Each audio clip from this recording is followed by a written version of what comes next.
Welcome back to the second half hour of Friends at 5. I'm Darcy Strickland. And I'm Andrea Mock. We are, of course, starting off with the latest on the Nathaniel Rowland trial. As you heard, in just about 2 hours, the jury came back with a verdict, unanimous, guilty. And Nathaniel Rowland will spend the rest of his life in prison. We have live team coverage for you tonight. We're going to begin with J.R. Berry, who has more on what the judge had to say just before sentencing Rowland. J.R. Yeah, good evening, ladies. Judge Newman telling everyone in the courtroom he's presided over a lot of murder cases over the years, and they usually involve guns. But in this case, he said he had never presided over such a gruesome case where someone was stabbed more than 120 times. He told Nathaniel Rowland before sentencing he showed no remorse. He didn't understand why that was the case. He also said the evidence in this case was overwhelming. In fact, he called it an avalanche of evidence. He said if there were 1,000 leads in this case, they all led back to Nathaniel Rowland. Take a listen. And if there were 1,000 roads, each road led to you. There's 1,000 trails, each trail led to you. All of the evidence, every speck of the evidence, not simply beyond a reasonable doubt, but as high a standard as the law requires, all points to your guilt.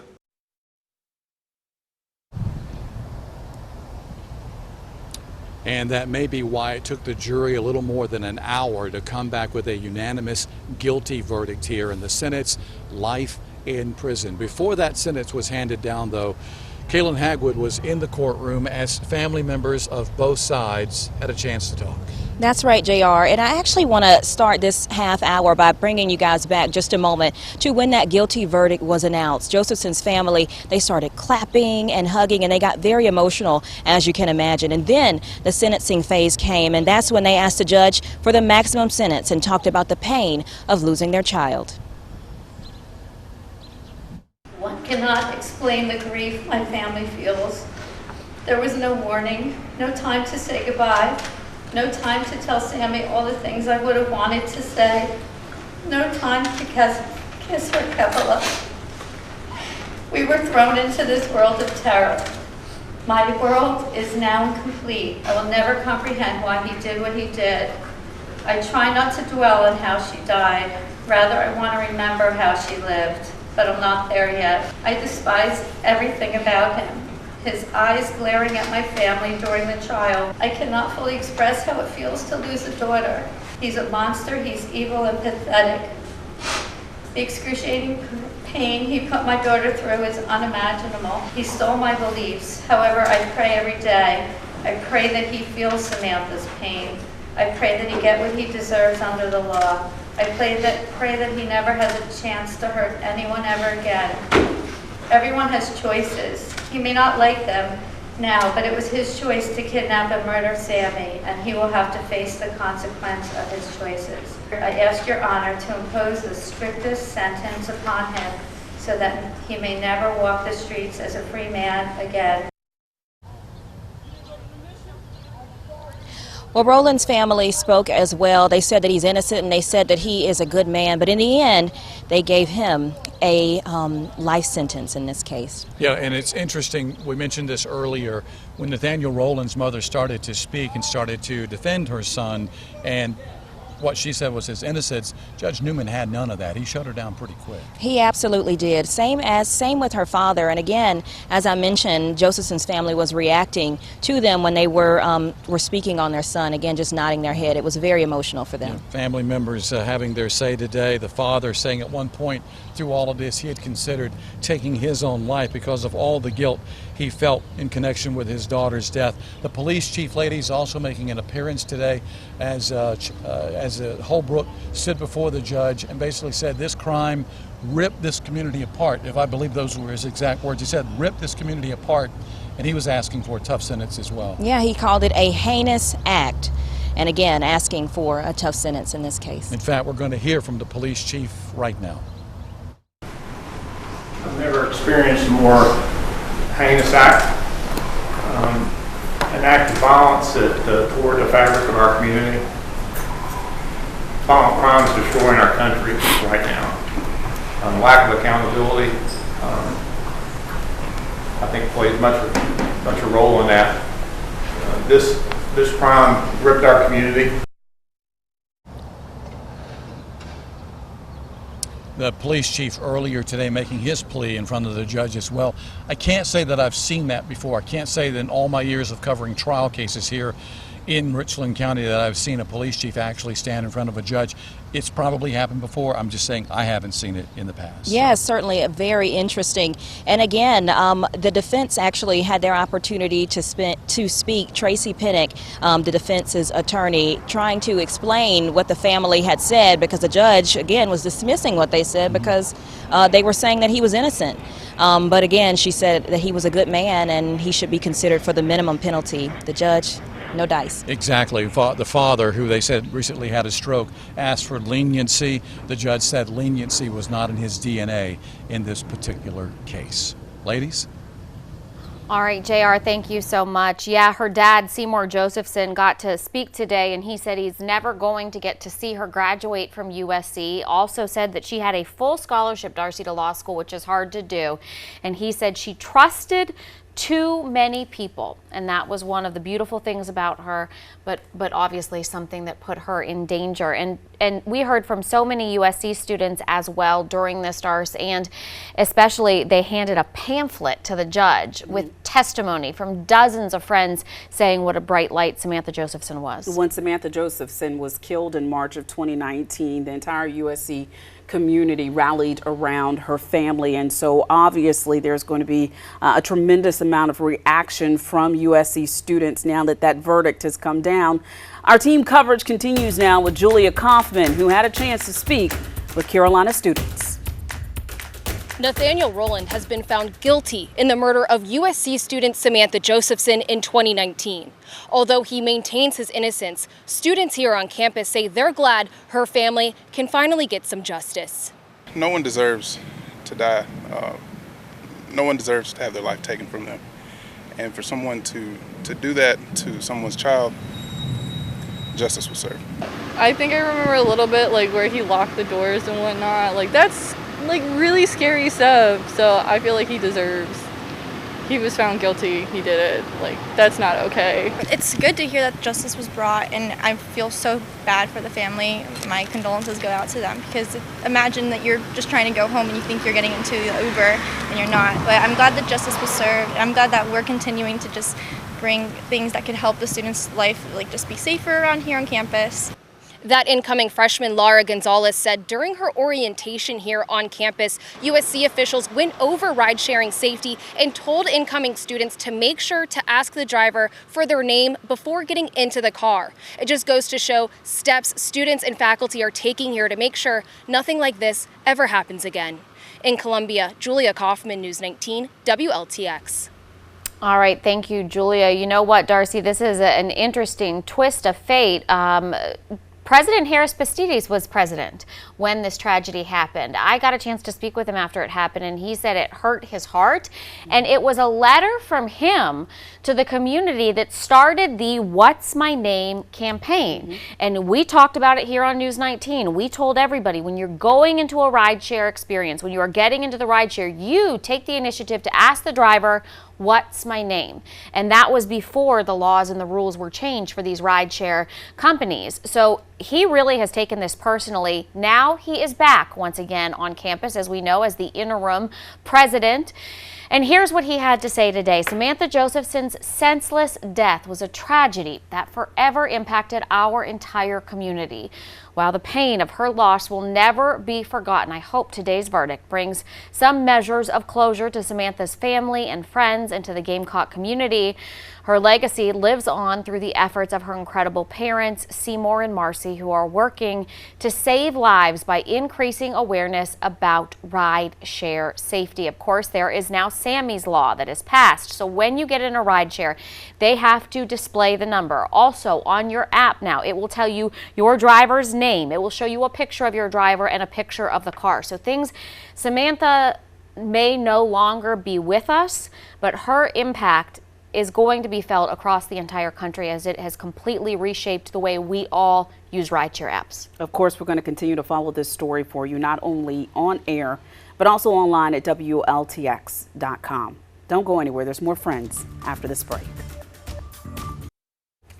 Well, this afternoon, some quick work by Columbia Fire Crews. The agency tweeted southbound Highway 277 near Farrell Road is now reopened, but it was shut down earlier this afternoon when a car hydroplaned, ran off the road and ended up in a creek. Do you see it there? The car? A little hard to see in this picture. Fortunately, the department was able to rescue the driver. Well, this is a clearer picture than I thought we were going to have. It is easy to see the car there. The driver was rescued, and fortunately, thanks to the quick work of the fire department, there were no serious injuries.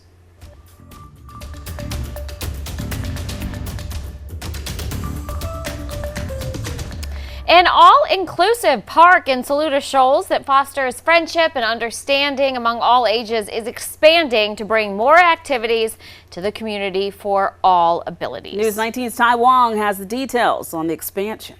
This is a destination playground. We have people traveling just to come to Leo's Landing. Meredith and Adam Bujensky are the founders of Leo's Pride Foundation and Leo's Landing in Saluda Shoals Park, all in the name of their 8-year-old son, Leo. He was born with spinal muscular atrophy, SMA type 1, diagnosed when he was very young. When Leo was 1, the Bujenskys went to Saluda Shoals Park and noticed there was a need for space for all children to play together. In 2019, the family opened up Leo's Landing. The hope was, what the design for the playground was, that any child, any adult that comes here, any age, any ability, would feel like this playground was designed specifically for their needs. And 2 years later, this coming August, Leo's Landing is expanding by 2 acres. We're not just adding more fun stuff. Obviously it will be fun and the kids will think it's amazing, but we actually went back to our initial meetings that we had with our community and our design sessions that focused on the needs of our community. The new expansion will include a low-energy space for individuals to decompress and encourage connection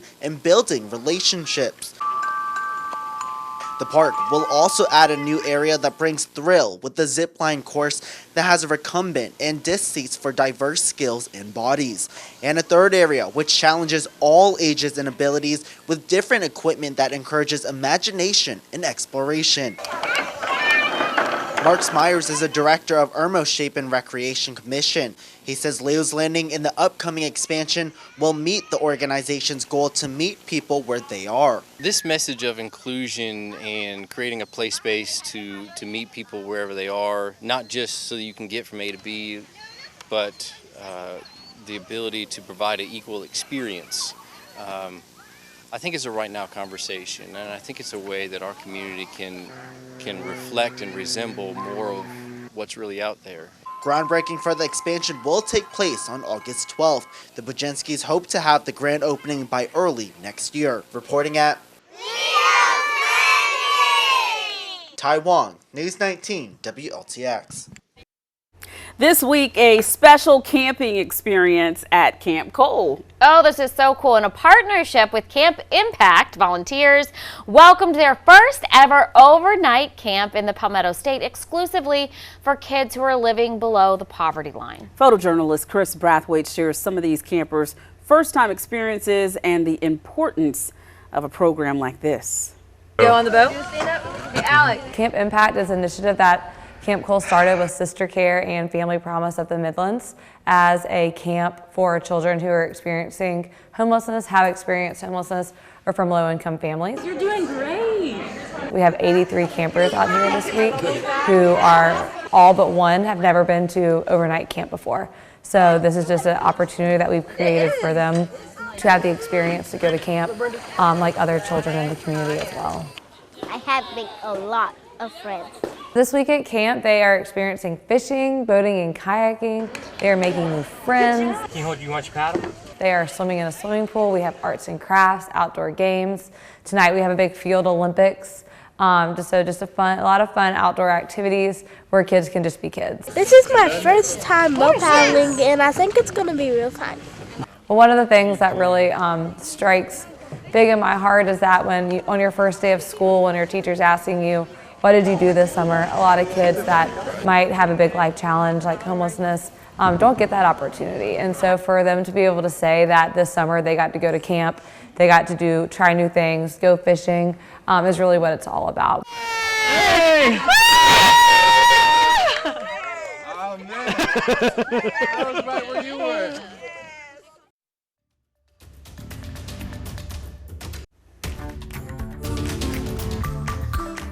All right, thanks for sticking with us for the second half hour of Friends at 5. Today, I'm Andrea Moss. And I'm Darcy Strickland. Tonight, we are going to continue with the debate over whether or not kids should be wearing masks in schools. Today, the South Carolina Supreme Court says, and they just announced this a couple of hours ago, says that they will take up this back and forth about the mask mandate. Columbia, as you know, passed a mask mandate for kids in schools to be wearing masks between the ages of 2 and 14 who are too young to get vaccinated. The City of Columbia Mayor Steve Benjamin, who is also an attorney, declared a state of emergency on August 4th. And the next day, Columbia City Council voted to approve a mask mandate. Then, on August 10th, South Carolina Attorney General Alan Wilson announced the mandate violates state law, and if the city violates the law, they could face consequences. The City of Columbia responded saying the mask ordinance is legal in order to protect children. The state Supreme Court will hear this case 1 week from today. This will take place at 10 in the morning in Charleston. The Municipal Association of South Carolina and the South Carolina Education Association have all filed requests for permission to file opinions in this case. We knew it was going to elevate and escalate to the state Supreme Court, so this date's set for next week. Yeah, I spoke with the mayor earlier today when this came out, and he says the timing is exactly what they were expecting. So again, a week from today, the state Supreme Court will say whether or not the mask mandate in the City of Columbia is legal, which will probably open the doors for a lot of other municipalities around the state to quite possibly take the same move. But at an event earlier today, Governor McMaster was once again asked for his opinion on wearing masks inside schools. The governor has shared his thoughts on this several times, and it appears that his opinion has not changed. If parents want their child to wear a mask, and they can take cognizance of all that information and everything you just said and decide they want their child to wear a mask. But if the parents do not want their child to wear a mask, then the superintendent should not be telling them they have to wear a mask. Well, today, the American Civil Liberties Union filed a lawsuit challenging the state's budget proviso that bans school districts from requiring masks inside schools. ACLU argues that the ban on mask mandates excludes students with disabilities, and therefore it violates the Americans with Disabilities Act and the Rehabilitation Act. The group also says the proviso puts children with disabilities at higher risk for severe illness or even death because of COVID-19. Governor McMaster also commented on this lawsuit today, saying he believes the budget proviso is, quote, perfectly legal. A new school mask mandate in Newberry County is now on hold. Yesterday, the district's Board of Trustees voted to implement a 30-day mask mandate for all students. Well, today, the district says that they will be reconsidering the issue at a special meeting next Monday. They will be looking for input from the public. We're told that in the meantime, the district is strongly encouraging students to wear masks. Here's a look at the latest COVID-19 numbers in our state. DHEC reporting 3,648 new cases of COVID-19 in the state. 10 more residents have died due to the virus. The percent positive rate is 16.2%.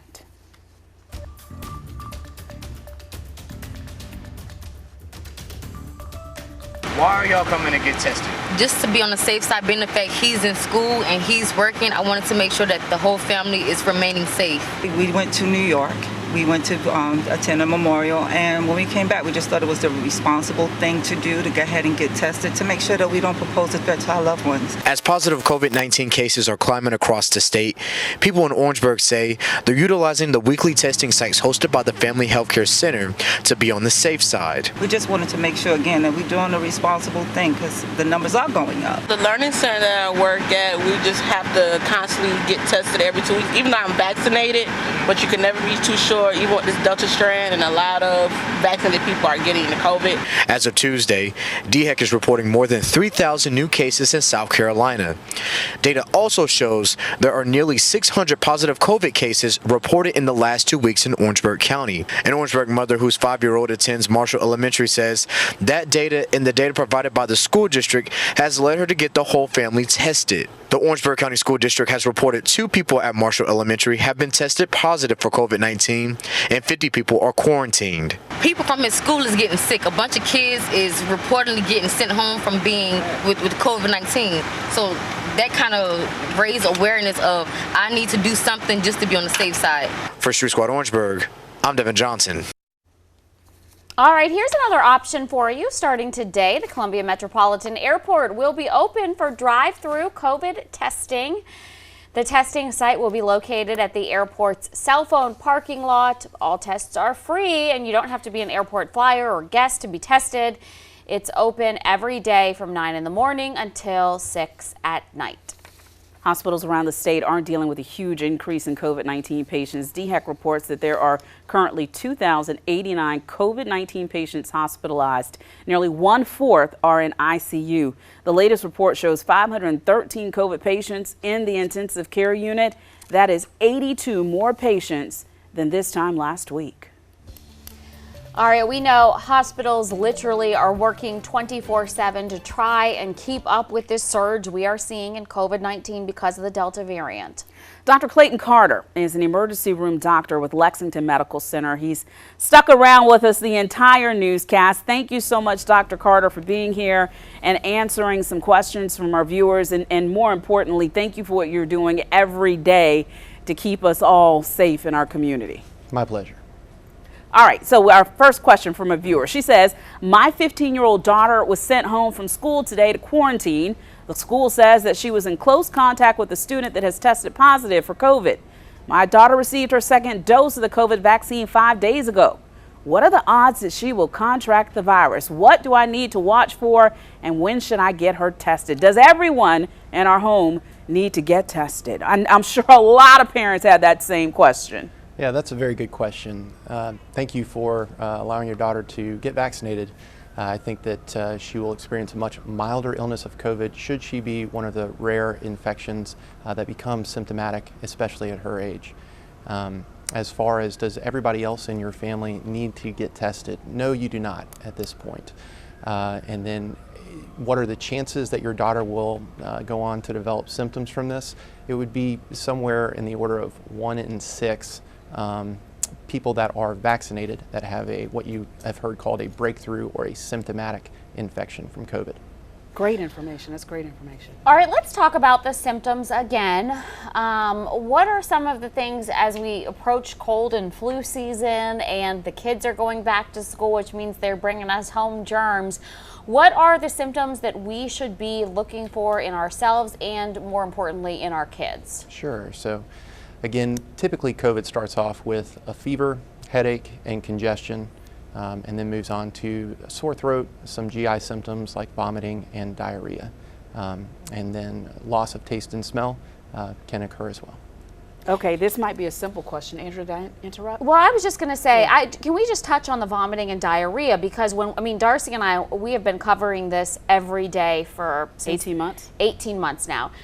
That wasn't one of the first things that we were hearing was the vomiting and the diarrhea, but I have, like everybody else does, many friends who have gotten COVID, and they say that GI tract issues like that are part of it and have been part of it, especially in kids. So just touch on that one more time, because this is not just the respiratory illness that we first were talking about 18 months ago. Now it can give you vomiting and diarrhea. Absolutely, yes. People experience a decreased appetite certainly when they can't taste or smell as well as they usually do. That's a big GI side effect, that there's just decreased intake of food and fluids. And then a lot of people will go on to experience some significant vomiting and especially diarrhea with this that can last for several days. Doctor, do masks work in helping to prevent the spread of COVID-19? So the CDC recommends that masks are worn in areas where there is a high chance of spread. These are busy places where we are expected to come in contact with somebody with COVID. I wear one at work every day, and I would encourage anybody to that is indoors in a high traffic area.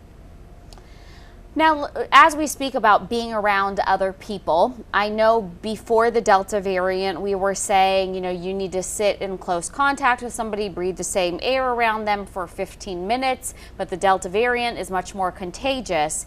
What advice would you give to people, and what sort of time frame are we looking for exposure? Sure. So the Delta variant is about twice as infectious as the original strand of COVID. If somebody with COVID a year ago would have infected 2 to 2.5 other people, folks that are infected with the Delta strand tend to infect 4 other people. Wow. And so it just increases the rate of spread. We've heard from our viewers, and you're right there on the front lines, that when you go to the emergency room at hospitals, not just LexMed, but hospitals around the Midlands, the wait is incredibly long, and you don't necessarily have to be a COVID patient to show up there. If you're showing up with chest pains or maybe symptoms of a stroke, or you know, maybe you had an accident in the garage. Talk to us about why the lines are so long, the wait is so long, and what you say to people who are trying to get into the ER. Sure. First off, I'm sorry for your wait. We all are tired of saying that to people, but we really mean it. We know that it's extremely frustrating for the community to have an acute illness or injury and not be able to see a physician as soon as they walk through the doors. We're also frustrated to not be able to get to you and to care for you as soon as you get there. That being said, we're doing everything that we can to increase throughput through the department to get patients moved upstairs or get them discharged as quickly as possible so that we can see you. If you have an acute emergency, we still have the capability to take care of the residents of the Midlands, and we encourage you to seek emergency care when appropriate. All right, Dr. Carter, thank you so much for your time and for all the work you're doing at Lexington Medical Center. Good luck to you, and come back and see us anytime you feel like you want to educate our viewers a little more. Thank you for having me. All right, folks, don't go anywhere. We've got more Friends after the break. Ben Thomas, a local World War II vet, was the guest of honor. Photojournalist Rich Owensby was there to share the excitement and the fun honoring this man who is 100 years young. I didn't know they were going to have a parade like this. I didn't expect it to be a party like you guys put on. That's pretty good. It was a very special event here at Harmony. Mr. Ben Thomas turned 100 years old today.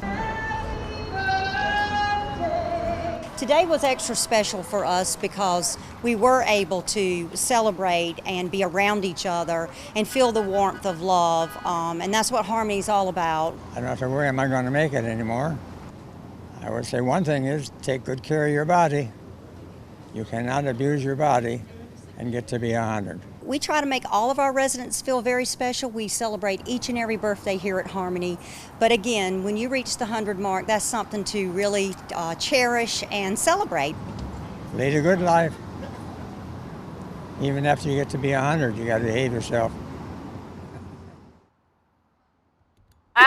If I make 100, I am not behaving. I am not, Mr. Thomas. God bless you, sir. We enjoyed hearing from you, and happy birthday. And speaking of celebrations and anniversaries and birthdays, we have a very special birthday that is near and dear to our hearts here on Friends at 5. Yes, we're going to celebrate a little Friends at 5 right after this. Keep it here. As we are celebrating a very special anniversary right here, especially for those of you who have been with us the entire time. I don't know what's wrong with this thing. Okay, keep talking. Friends at 5 and Darcy and I, believe it or not, have been together officially for 14 years, and you have been along for the ride, and we appreciate it. So we want to take a little journey back and reminisce, and we're excited to see this. Yes, because we haven't seen this yet, so let's take a ride back over the last 14 years. Friends at 5 with Darcy Strickland, Andrea Mock. Hello and welcome to the debut of Friends at 5 here on News 19. Congratulations! Count if I shut my eyes. Oh! Friends at 5 was created for moms by moms. Hey, I heard you needed some help till the baby comes. There is so much to do, but you know where I need the most help? Will you just say the word? I'm in. Babysitting. Friends at 5, you're going to get your news, but you're going to have fun at the same time. I'm scared. I'm nervous. That is an opportunity every day to engage with our viewers. We are not going to stop reporting on this story. Take me out to the ball game. 19 questions. 19? But they're very easy questions.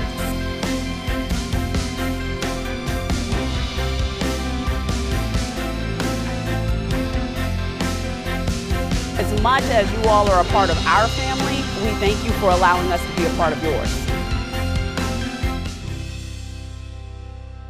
Oh, I love that. Thank Did you you so much to AO and Adam for putting that together. Did you see how pregnant I was in that? Yes. And do you remember me coming to your Pregnant, house? pregnant. Yes. That like is the twins. so crazy. I remember being like this far away from the desk. That's how.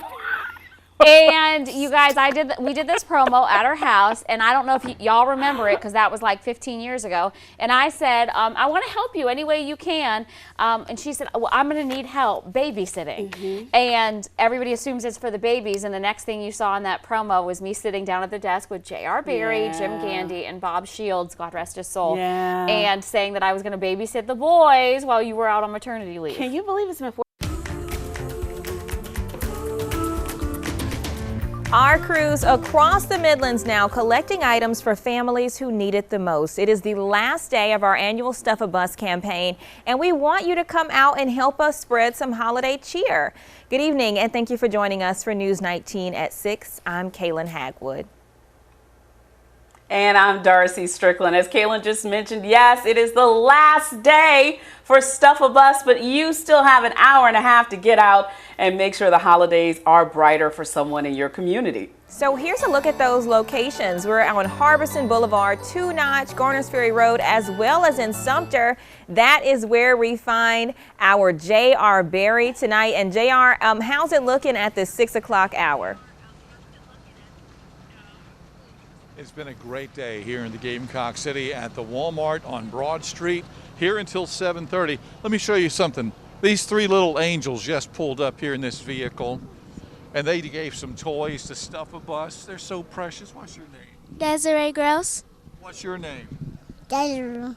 And what's your name? Ava. All right, so you guys brought us some toys, Desiree? Yes, sir. Why did you bring toys? To give to others. That is so sweet of you. And are these your sisters? Yes, sir. My goodness gracious, how come you guys are so cute? We got it from our mom and dad. Oh, got it from Mama and Daddy. Mama's in the front seat, by the way. Say hey to. No, I'm Grandma. Your grandma. I'm Grandma. Oh, that's Grandma. Yeah. My bad. My bad. She's so young looking, though. I thought it was Mama. All right, girls, thank y'all so very much for your gift, okay? You're welcome. Thank y'all very much. So we've had them come out, young kids today. We've had some older people come out. We've had some large groups come out. We've had some small groups come out. They're all doing it for one reason: they want to help others have a very Merry Christmas. Again, till 7:30 tonight, Darcy. We're inviting everybody to come on out, help us stuff the bus. JR, I love that. We get it from our mama and daddy. Yes, you did, baby. Yes, you did. Well, we are, again, as JR just mentioned, stuffing buses all across the Midlands until 7:30 tonight. We're taking unwrapped toys, canned goods, of course, monetary donations, and no donation is too small. So now we're going to head over to Harbison Boulevard to check in with News 19's Rachel Ripp. How you doing, man? Christmas. Merry Christmas to you all. Each donation unique, with a special story to tell. For Judy Nagarin, this is a 15-year-long running tradition to give to Stuff a Bus. I don't think any child should not get a present at Christmas. She loves the idea of bringing smiles to children's faces over the holidays and can't spoil her own grandchildren. I have nieces and nephews and grandnieces and nephews, and I buy them stuff all year long. But this is my way of giving back. Usually it's 200 toys, but this year it's closer to 100 because of prices being so high. Brenda Childers lost her parents when she was very young, 10 years old, and she remembers being hungry. I see lots of hard things going on for kids, and I just want to help more by giving them food at least. Tiffany Daniels just wants to share the love whenever she can. I don't have any kids. My daughter's 21, so it's just the spirit of giving, especially with the pandemic going on. People are less fortunate, so I think it's a good idea for all of us who can. All of these special individuals are making happiness possible for the less fortunate this Christmas. Reporting in Harbison, Rachel Ripp, News 19 WLTX. Here's another live look. We'll be out there until 7:30 tonight. A huge thank you so much to everyone who's already given, whether you gave last week or you're giving this week. We cannot thank you enough. This is not possible without you. But we're at the Walmart stores, again, as a reminder, on Two Notch Road, Harbison Boulevard, Garners Ferry Road, and in Sumter. So come out. If the bus gets stuffed, we'll just get another one. It's just that easy. If you don't have a chance to go out tonight to give, but you do have it on your heart that you want to make sure the holidays are better for someone else, there are ways that you can give online. Just go to our website at WLTX.com for details on that, or the News 19 mobile app.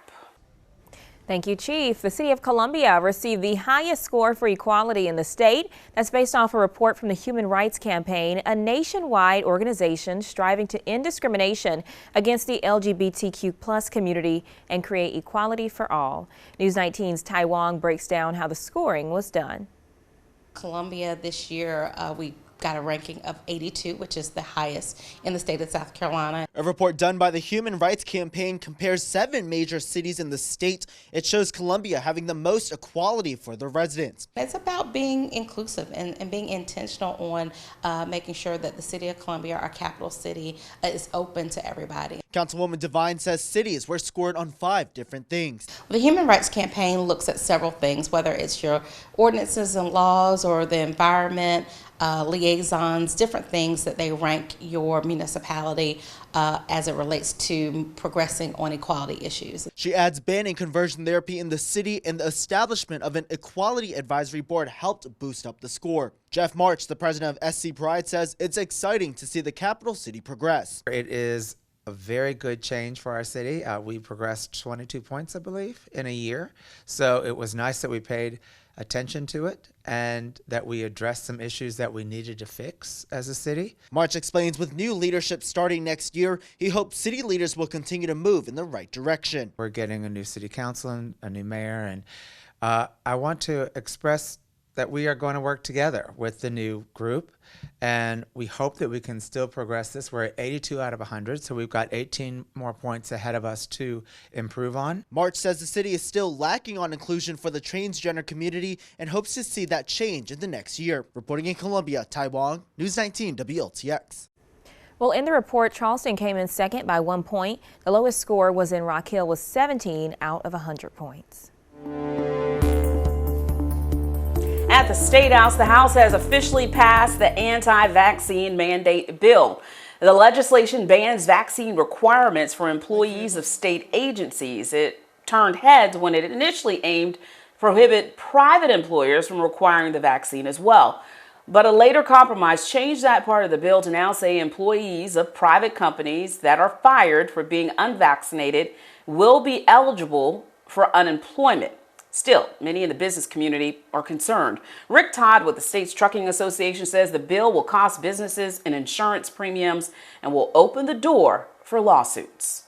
We are about personal freedom and choice, and we're certainly about entrepreneurs being able to run their businesses the way they need to.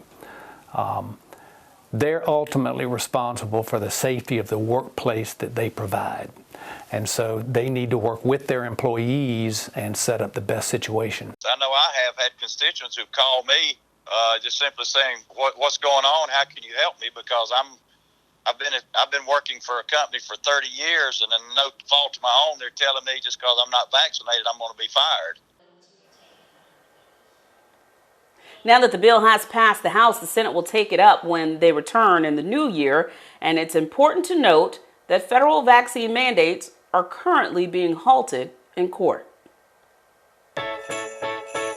Putting up decorations is a fun way to get into the holiday spirit, but as you break out those string of lights and get ready to put them up on your tree, the Columbia Fire Department is reminding you of some ways to stay safe as we get closer and closer to Christmas. For those of you that have a real Christmas tree at your home, you need to make sure that you're watering it regularly. Some experts say as much as twice a day. The fire department is recommending that you water your tree twice a day. And they say to make sure your tree is at least 3 feet away from any heat source like vents or your fireplace. Today marked the return of the annual holiday market to offer a truly unique holiday shopping experience. The South Carolina Department of Disabilities and Special Needs hosted merchants from around the community who sold one-of-a-kind products such as coffee, gift baskets, jewelry, baked goods, and more. All of the items were made by those the department helps serve, and the department tells us that what events like this does for the community. What this event means for DSN is it allows us to show to the public some of the programs that we like to utilize through our provider network. For example, the employment services, the ability for them to have businesses. We have a provider here that has their own coffee shop in their county, and so it's staffed through the individuals that are served through that provider. So it gives us an opportunity to show that DDSN is more than what people may just think it is. And plenty of goodies to go around today.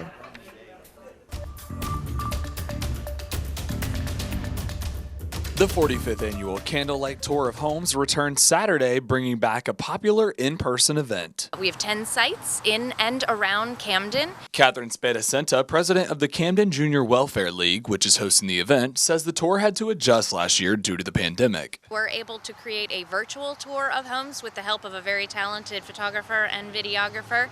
So folks were able to tour homes from the comfort of their own home, and we were still able to make the event happen. This year, some normalcy is brought back to the event. We are excited to bring back the in-person tour, but just in case anyone isn't entirely comfortable being out and about, there is the virtual option as well. Proceeds will be put back into the community. Our mission is to improve the lives of the youth of Kershaw County, so the Candlelight Tour of Homes allows us to do that through grant making and scholarships each year. The tour takes place Saturday from 3 p.m. until 9 p.m., starting at the Archives Museum in Camden.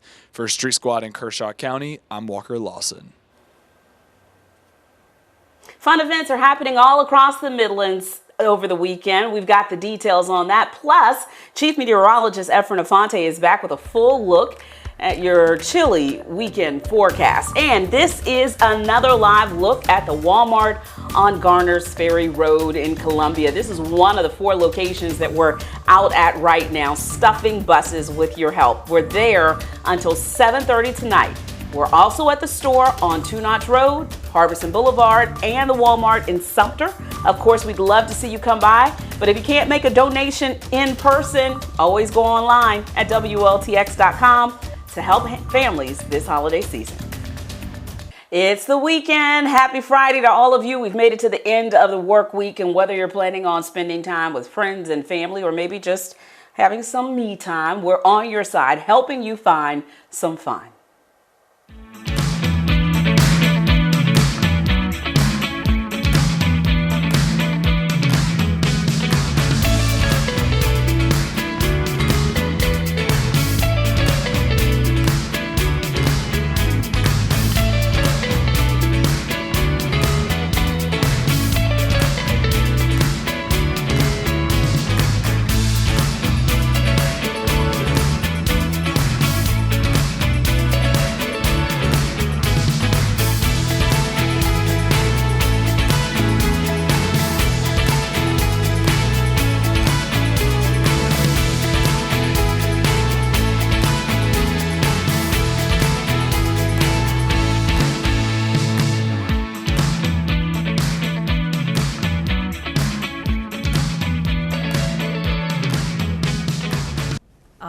Well, our Stuff a Bus campaign, it is great weather at any time to give. Going on until 7:30 tonight. You still have a little bit more time to go and help a child in need. We're collecting new unwrapped toys, non-perishable food items, and of course money. And if you're not able to come, you can also donate. We have that link on our website, WLTX.com. You see those locations there on your screen: Two Notch, Harbison, Sumter, and Garners Ferry Road. We would love to have you come out and help a child in need. Well, all right, Reggie Anderson has the latest in all things sports next. And before we go tonight, CBS will debut its first original Christmas movie in more than a decade. A Christmas Proposal tells the story of a down-on-her-luck chef and a hotshot attorney who pretend to be in a relationship in a scheme to benefit them both. But then, as always, real feelings develop. It airs Sunday night on CBS at 8:30. All right, that sounds like a good story, Darcy. Absolutely. All right, the CBS Evening News is next.